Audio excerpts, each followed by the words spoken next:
Hello, everyone. Welcome to today's webinar.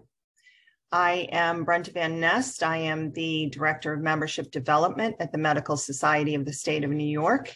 And we often call ourselves MSSNY. So for those of you who don't know, MSSNY is the only professional association that represents all physicians in New York State. We provide access to practical resources and a strong community of professional peers. By being the voice of physicians in New York, we promote quality, accessibility, and affordable physician-led healthcare. If you or your physician is not already a member, I encourage you to join on our website, mssny.org. We understand how little free time you have in your day, so we want to be efficient. So today we're going to start the presentation. Then after that, we will take a few questions. If you can post your questions right in the Q&A during the meeting, we'll answer as many as we can when we get to the end of the presentation. MSSNY works with many partners who have been carefully vetted on your behalf. Today, we're pleased to offer you a webinar with one of those partners, Resolve. Resolve helps physicians negotiate employment contracts like a pro. Today's presentation is entitled Salary Data and Contract Review, What Physicians Need to Know. How do you know what you're worth? What's in a normal contract? How do you know if you have leverage? We'll be answering all these questions as well as covering call coverage, maternity leave, non-competes, side gigs, intellectual property, and private equity buyouts. Let me introduce you now to Kyle Claussen. Kyle is the CEO at Resolve. With his visionary leadership, he encourages his team to think outside of the box in order to make autonomous decisions and be efficient. He is passionate about leveling the playing field for physicians as they navigate their careers.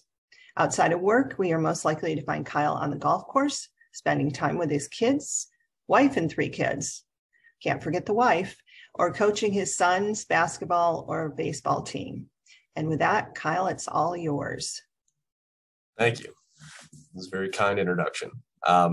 So I do want to dive right in. I hope everybody can see the screen and can hear me okay. I have a monitor that's sideways, so I might turn my video off for a little bit while I'm talking, so you're not looking at the side of my head. But I will answer any and all questions at any point in time. So if you guys do have things that you want to drill down more on, please do put that in the Q&A or in the chat component, and we will go from there. So with that, let's get going. The first thing I want to talk to you guys about is just what the market currently looks like for physicians in 2022. And I think that's really important as you think about leverage and as you think about reviewing a contract, understanding that there is obviously a shortage, right, of physicians. And so anytime you're talking about a shortage of any asset, whether that's labor, which is what physicians are, or whether that's a commodity, supply and demand is certainly in your favor, right? Which means you should have more leverage at this point in time. There's also been a lot of consolidation in the last 3 or 4 years. I think everybody is fairly well aware at this point that private practice is the minority position. Most physicians and organizations now are health systems, academic centers, right? Large groups that are owned by private equity potentially. And so I'm not here to tell you that that's good or bad, but I am here to tell you that that affects what you're going to see and what you're going to do throughout your contract negotiation and potentially renewals in the future. And then the third thing is that physicians today versus 10 years ago tend to have a little bit of a different priority on what they're valuing in contracts, at least in our experience from talking to clients, day in and day out on this stuff. Quality of life, scheduling, things like that are definitely more in the forefront than they have been, in years past. And so when you take a look at what your options are out there in the market, I think it tends to look something like this. And this is broad brush, right? Probably over generalization, but when you're working for a health system, hospital, academic center, you tend to have less control, less upside than you would in private practice. And I think that kind of goes without saying. But financially and from a guarantee standpoint, compensation short term, usually those systems are going to be providing more initial guaranteed money, signing bonuses, relocation allowances, things like that. Whereas, private practice typically does not, have as many of those incentives, but they may have more upside long term, right? Through either just owning ancillaries, and or from running efficient private practices. And so when we're talking about what the market is and what you should be looking for, right, you obviously don't want to be bottom right quadrant on this. You don't want low guarantees and no control. And if you can find something that gives you the best of both worlds, certainly, you try to go out and find that unicorn type of situation. But as a broad brush, right, we're trying to push you as far to the left and as far to the top of this graph as we can. And so your strategy on trying to do that, my recommendation is first identify what your priorities are. And I'm not going to talk about that because that's a very specific, thing to each individual. But from what we see, geography still drives most decisions for physicians when they're looking at contracts. It's still that they want to be in, you're right, New York City, or they still want to be in Denver or wherever it is. And so money, scope of practice, and time are certainly important factors as well. For you to think through when you're evaluating offers, but geography really is number one in knowing what all the options are going to be for you in that geographic setting. Okay. So once you've identified what your priorities are, these next three are really what we're going to talk about today. And that's knowing what fair market value looks like, knowing what the market data says it should be in the contract and should be fair at this point in time. We're going to talk about terms that you should be paying attention to as you review offers side by side, and then we're going to talk about how you can negotiate and just some things that you're likely to run into and likely to see through that process. So the first thing we're going to talk about is market data, where you can find market data, what that should look like. There's three categories that I want to make sure that you're aware of. The first category is survey data, and I'm sure many of you are aware of some of these acronyms that you're seeing on the left-hand side. MGMA, AMGA, AAMC, Sullivan Cotter, and others. You may have specific references to these in your employment contract. All of these are benchmarking surveys from data that's submitted by employers to these organizations for fair market value compliance purposes, whether that's for Stark or for IRS regulations. And so if your contract and if your employer is utilizing those sources, it certainly would be to your benefit to have access to that information as well. Most of those surveys are fairly close together, fairly consistent with the information. And so even if you don't have access to all of them, if you can get access to one, you should have a decent reference point for what your employer is looking at. The second area that you can take a look at is crowdsourcing information. That's one of the things that Resolve would provide you with, is getting access to kind of live information about what's being offered in your specialty in a location. Most of the surveys data to the left is going to be dated, right? They come out once a year. It's from the 12 months prior. Crowdsourcing is going to be more of a live source for you to take a peek at. And then finally, the category on the right, which is your best data point, is just having other offers, right? So not only does that give you an absolute live snapshot of what the market is at that specific time, but it also gives you leverage for having potentially 2 to 3 offers to compare and to move to if you don't get the terms that you want in the first offer. So understanding those three and making sure you have access to those are all really, really important. Okay, so then the next step when we look at how we compare offers and what terms we should be aware of and how we utilize compensation, I'm trying to give you a laundry list on this slide of most of the issues that you're going to run into in any type of contract, or things that I think you should be careful on. Certainly this is not all inclusive, but if you can hit these, whatever it is, 20 or 30 points, you'll be doing better than most. Okay. And so the first column on this talks about schedule, duties, just responsibilities in general, kind of thinking about this as what is the job going to look like for me on a day-to-day basis, right? What can I do day in and day out? And the first three on this list on the left, locations of practice, days of the week that you're going to work, what my call schedule is, those are the three big things that usually cause relationships to break down first, at least in my experience with dealing with clients. And so while I think most of the time in an interview process, you're going to get specifics on that information. They're going to talk to you about call. They're going to talk to you about your schedule. When you actually see the document in front of you, many times it doesn't have any information that's very specific on that. And so if that's an important issue to you, and it may not be for everybody, but if you were supposed to have every Friday off, for example, or if your call was supposed to be capped at 1 and 4, right, and it's not in the document, it's not necessarily that we don't trust the other person or the folks that are drafting the document for you. But my concern is always what happens if they're not there in a year, right? What happens if they take a new job and somebody comes in to that position and says, well, right, there's nothing here about call. I have no historical information on what you were promised. That's the goal of any contract, right? Is just to document and to be fair about what the relationship is supposed to look like. Okay. So make sure you get locations of practice, days of the week that you're going to work, kind of scheduling information and call detailed. If you have any interest in outside activities or side gigs, if you have any intellectual property interests, you're also going to want to pay attention to what those paragraphs look like. Usually you're going to start out with language that says you're not allowed to participate in any type of outside activity unless they grant their consent to it. It also may say that you're going to be waiving or giving up any intellectual property that you develop while you're employed. And so if those things are important to you, clarifying that or getting carve-outs on those areas would be certainly helpful.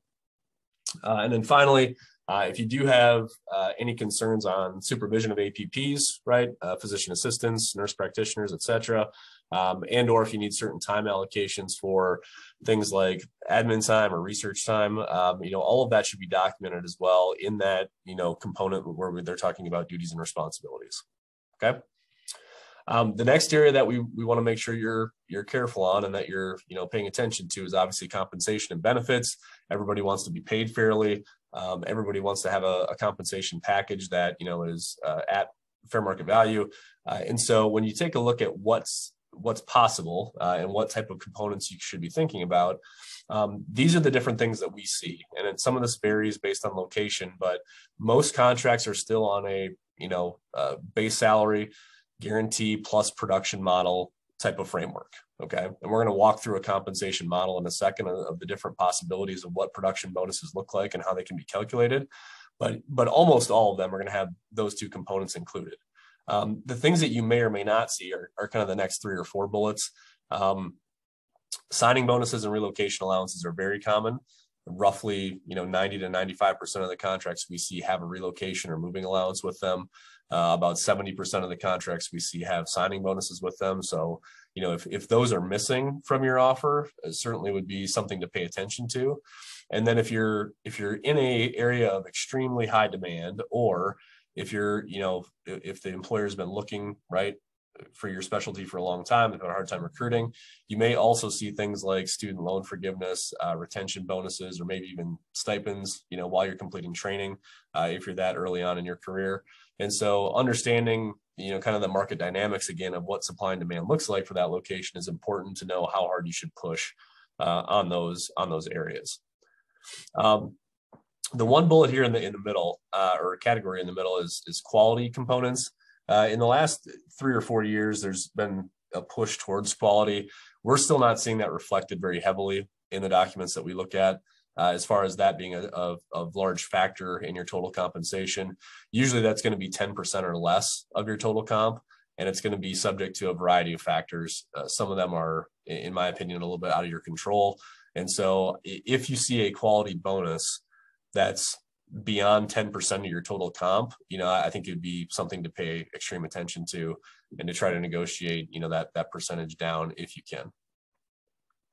Okay. And then other benefits, things like CME and vacation, you're obviously going to see in the contract. There are going to be some benefits that are going to be fairly broad brush and kind of, glossed over. Things like retirement plans, health insurance, any type of group benefit, life insurance, disability insurance, et cetera. A lot of those can't be changed for one individual employee, right? They have third-party contracts with their health insurance and with retirement plans that they can't necessarily change. And so that's one of the points when we talk about negotiating in good faith and what you should be pushing on and what you shouldn't. Some of those things are just, they are what they are, right? So you're going to need to evaluate them when you're looking at offers side by side to say, this retirement plan is better maybe than the other one that I'm looking at, but it's not going to be a negotiation point that you can push on. Okay. So just pay attention to those things, and we'll talk again about comp and how you evaluate that here in a second. And then the third category of issue spotting for you is anything that revolves around termination, anything that could cause you a problem if you want to move in the future, are things that I think you need to be paying attention to up front. And so the first 2 areas that you're going to want to identify are, one, if I just want to leave, right? Nobody's in breach of contract. It's just not a good situation for me and I want to go do something else. How much notice do I have to give to that employer, and vice versa? How much notice do they have to give to me if and when, they want to move on?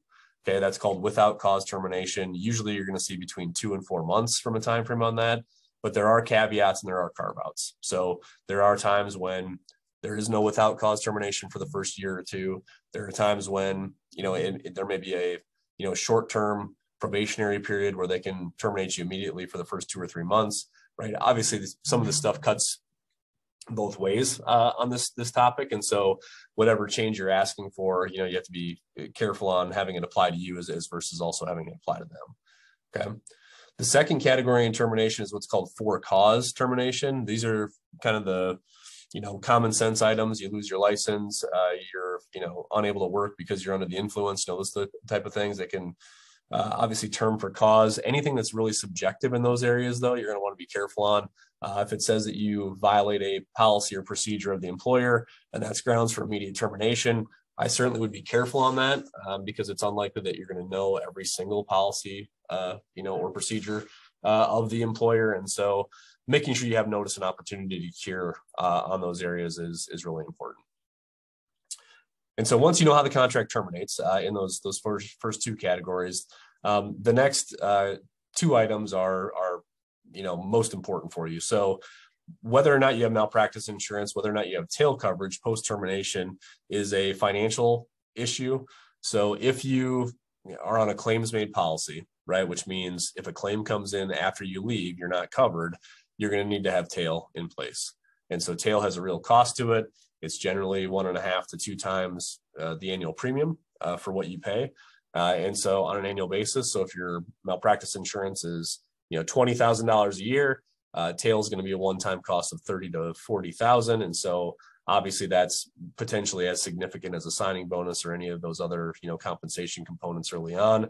And so it should certainly be something that you're paying attention to and negotiating up front if it's your responsibility. Non-competes are the other big one, right? Obviously, this restricts where you can practice post-termination. It reduces your leverage. And so we're going to walk through an example of what those look like here in a second as well. And we certainly don't like those. And you as individual physicians should not like those either. Other smaller points in the termination components are, making sure you understand what happens to any incentives that you got, meaning repayments of signing bonuses or repayments of student loan forgiveness if you terminate early. Most of those are going to be tied to forgiveness schedules. So if you get let's say a $30,000 signing bonus, it may be tied to 3 years of forgiveness. And so understanding that if you leave 1.5 years early, knowing what that amortization schedule looks like and how much you need to pay back. Same concept for student loan forgiveness or anything else that was fronted and paid early. Okay. The other, kind of positive or the alternate side of this is if you're on a production bonus, right? Understanding what happens if you terminate early. Obviously, billings and collections trail, right, on anything that you do, usually 3 to 4 months. And so if you terminate a contract, but you've had a lot of production in your last 3 months, what happens to that potential bonus payment, right? Is that something that flows through to you post-termination? Is that something that they get to keep post-termination? A lot of contracts will start out with no information and no language addressing that at all. And so making sure you have clarity on that is important. Okay. Few other small items or things to pay attention to. If there's any liquidated damages at all in the contract, I'd be very careful on that. Liquidated damages essentially means that if you're in breach of any of the paragraphs or any of the covenants in the document, that there's an automatic calculation of damages. And so we certainly don't like that unless the calculation is really, really small, obviously. But if, for example, you violate a non-compete, we think that the employer should have to prove what their damages are rather than just having an automatic calculation of, 100, 200, 300,000, et cetera. And then finally, the force majeure clause. For those of you unfamiliar with force majeure, it's a legal concept that's been around for a long time. Historically, it had been in, construction contracts and things like that. Basically, what it says is if there's any type of act of God that prevents the parties from performing under the contract, that the parties are waived of their obligations, right? And so you can think historically about fires or hurricanes or, things like that would prevent a contractor from performing. What we've seen in the last 2 or 3 years with COVID is that now most employers are putting in these force majeure clauses into physician contracts, saying that if there's any act of God that prevents them from, right, complying with the document, that they're kind of off the hook. And so when you put pandemics into that category of what an act of God is considered, I don't necessarily enjoy that, because I feel like there's, who gets to decide if and when there is a pandemic. I mean, I think that's something that is hard to define a lot of the time. And then also historically, and if you think we're in a pandemic right now, it basically means that the contract is worthless, right? Because they can void it, and then they can, not be, held in breach of contract for anything. And so I just feel like if we're going to have a clause like that in these contracts, there needs to be some type of notice period. And if we have a shorter termination without cause section, they're really not needed in general. And so anyway, if your contract has one of those, just be careful on what that says and what type of notice time frame is in there. Okay, that was a lot of information, but we're going to talk about two things specifically now. The first one is production models and compensation models and things that you should be thinking about when you're evaluating fair market value. Assuming you have access to the information that we talked about early on, you've done your research, you've got MGMA, and you've got crowdsourced data, and you've got a couple offers in hand, and you start to evaluate where your offers are. You're likely going to see either a work RVU model, a collection model, or a billings model. And what you're going to evaluate all three of those for is fairness. And so I'm going to walk you through a couple columns on this just to give you an example, and I think you'll get the concept from there. If you take a look at the data, and in column 1 here, you're on a work RVU model, and you decide that the median is 200,000 for your specialty and for that location, and your contract also has an offer of 200,000 in it, you may think, great, right, I'm at fair market value, my analysis can stop. I would encourage you to not stop there, to take a look at the entire package, because if you also correlate that there's a median of 2,500 work RVUs, right, to get to that 200,000 compensation, and your contract says 3,000 work RVUs for you to be paid 200,000, really there's a gap of 500 work RVUs there, right? And if the multiplier per work RVU is $40, per, that means that you're short roughly $20,000 on this compensation plan if you end up producing at that median level, or excuse me, at the level of 3,000. So in that structure, right, there's different ways to fix that. It's either that you push the production threshold down, you increase the base, right, by 20,000, or you potentially increase the multiplier from 40 to something higher, so you catch up, quicker, right, from that initial deficit. Okay, we got our first question, so I'm going to try to answer that here. My original 3-year contract was goal-based, and then after 3 years changed to work RVU at 70,000 roughly per year less, right? Now it's barely worth being here. Contract's due in 6 months. My services are very tied to the systems community, ethics gold. How can I push for a higher base salary? Yeah, I mean, in that setting, right, it sounds like they've moved you to a production model and your income is less. If they don't have the volume to support your position, I mean, that's the question is are they going to value keeping you, and the cost of replacing you or having to recruit somebody else, right, is expensive generally. And so I would take a look at fair market value and ask to be paid, right, at that level. I wouldn't base it historically on what you earned 3 years ago. I think that's a decent reference point, but I think more importantly is paying attention to what your specialty in that type of area is being paid now today, because it's likely more than even what you earned 3 years ago. And so I think if you come at it from that approach, I'm not sure how, they may disagree with the numbers, but I think if you're asking for fair market value, that's a tough position for them to be upset about. Okay. I'm going to walk you through the analysis again on the collection model. It's the same type of concept. I think you guys will get this fairly quickly, but if the median is 190 and now your base is 200, you're actually positive 10,000, right, in that example. So you think, great, they're at or above fair market value. But if they're asking you to produce 600,000 of collections at a 30% multiplier and the median's 500,000, well, that $100,000 gap at 30% is $30,000 that you're short. So you're positive 10 on your base, you're short 30 on the production, which means you're short overall 20,000. And so it's the same analysis that you can walk through as, if I produce at the median, or if I produce at the threshold that they put in my contract, what does my total compensation look like at the end of the day? And if those things don't line up, right, if median production doesn't equate to median compensation, or if 60th percentile production doesn't equate to 60th percentile compensation, to me, it feels like something's off, right, in that logic. So I hope that makes sense. If there's more questions on that, please put them in the chat functionality. Okay. Next specific example I wanted to talk to you about is non-competes.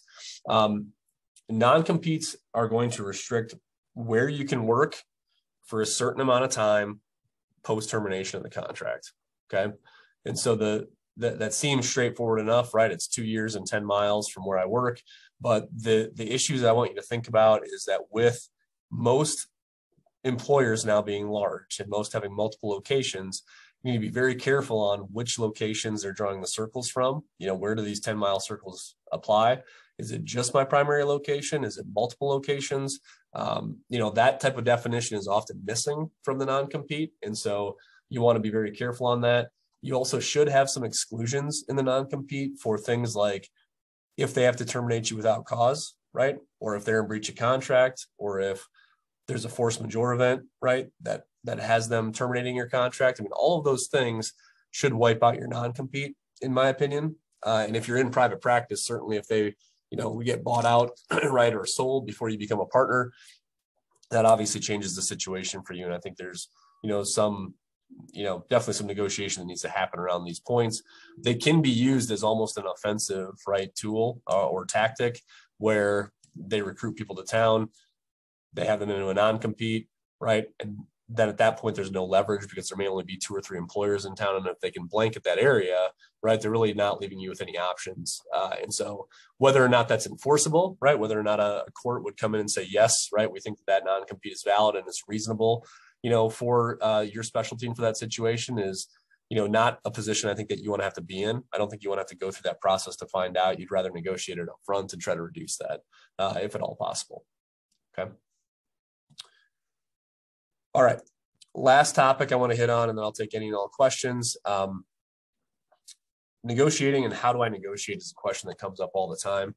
And so I think there's generally a position out there and generally a thought that my employer said that this is the same contract that everybody else signed and they never make changes to it. And I think that's a very standard response. I think it's also a very untrue statement. From what we see. So there are certainly organizations that try to keep their documents consistent. And we certainly have, clients that will go through, our process and they'll say, hey, we can't right at this point in time make any adjustments. But when we have the same employer make an adjustment the next time, right, whether it's a different location, different specialty, or even same specialty, same location, it just so happens that supply and demand is different. They may only have 1 applicant this time instead of 10. There's really nothing that's standard from where we sit. And so if you go through a good faith negotiation, which doesn't mean asking for every single thing, right, and nitpicking the entire document, it also doesn't mean only asking for a deal breaker. It means taking the things that are important to you, the things that make sense to you, and asking for those in a good faith discussion. If you do that and you know what your best alternative is on this, I think you're going to be in a good spot. Okay. And so if you can have multiple offers side by side, if you can, not piecemeal a negotiation, go in with the points that are important to you and ask for those in a respectful manner, we often see success. We often see physicians getting changes on those things that are important. And so I think if you do it that way, one of the responses that you may get is something like this. And this is language from an email that we received back from, a larger health system. It says the contract we offer to this physician is the contract we offer to everybody, right? It's been reviewed and vetted by scores of attorneys, right? So they're taking the position that this is fine, right? And then halfway through, it says, that being said, we did provide a significant and rare accommodation in the non-compete. And so, it's a hypocritical, right, statement by them saying that this is a fine agreement, go ahead and sign it. But at the same point in time, we're going to make an adjustment.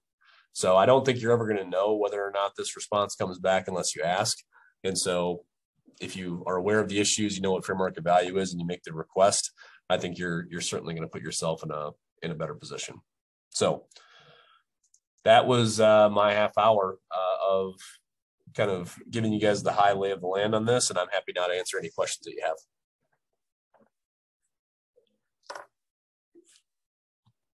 Are there any questions? While others may be reviewing what they've learned and coming up with questions, I do have one myself. I know there's a lot of variables involved in negotiating a contract, but when is the point that you may start suspecting that the organization is not moving forward in good faith, that there may be something there? What are the key signs that may be happening? Well, I think it depends on where they started a lot of the time, right? And so if you are aware of kind of what the standards are, what the normal termination clauses are, what the normal compensation framework looks like, what a normal non-compete looks like, if they come out with let's say a 5-year non-compete, right, and the industry standard is 1 or 2 years, to me that looks like something that's out of line, something there where they may be trying to take advantage of a certain situation. If you know that the median for your specialty is 300,000 and your offer is 180, right, and the production bonus doesn't line up, I mean, those are things that look like bad faith starting points to me. And so I don't think you should either. I don't think you should be offended by the first offer that comes out. I think the question is what happens when you show them that you're aware of fair market value, you show them that you're aware of what the norms are, how they respond to that is really important. And some will get very defensive, right? If the more defensive they are, the more aggressive they are, I think that's more of a red flag. If you're asking for things that are, not consistent and they get upset, that's different, right? With norms. But I think once you've asked the questions, that's the time frame where you're going to know if they're moving forward in good faith or not. And how long might it take to actually for the negotiation process to happen? Again, a lot of factors in here, but based on your experience, what might be the average length of time that one might expect from the start to the finish of the negotiation? Yeah, I think once you presented them with your request, I think it's fairly common to have 2 to 4 weeks and to have it done. It depends on whether or not there's committees that have to approve revised documents and how long it takes legal to go back and forth, right, to make those adjustments. But if it goes beyond a month, I think that's far too long. Okay, thank you. Do we have any other questions? Anybody? Well, thank you, Kyle. Yeah, you bet. I hope everybody has some takeaways from today's presentation.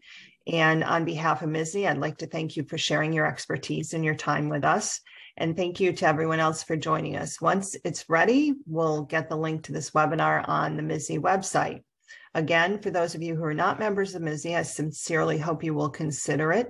We're here to help you navigate your career and your business.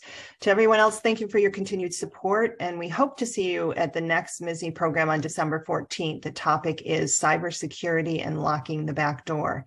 Thank you all for joining us. Thank you.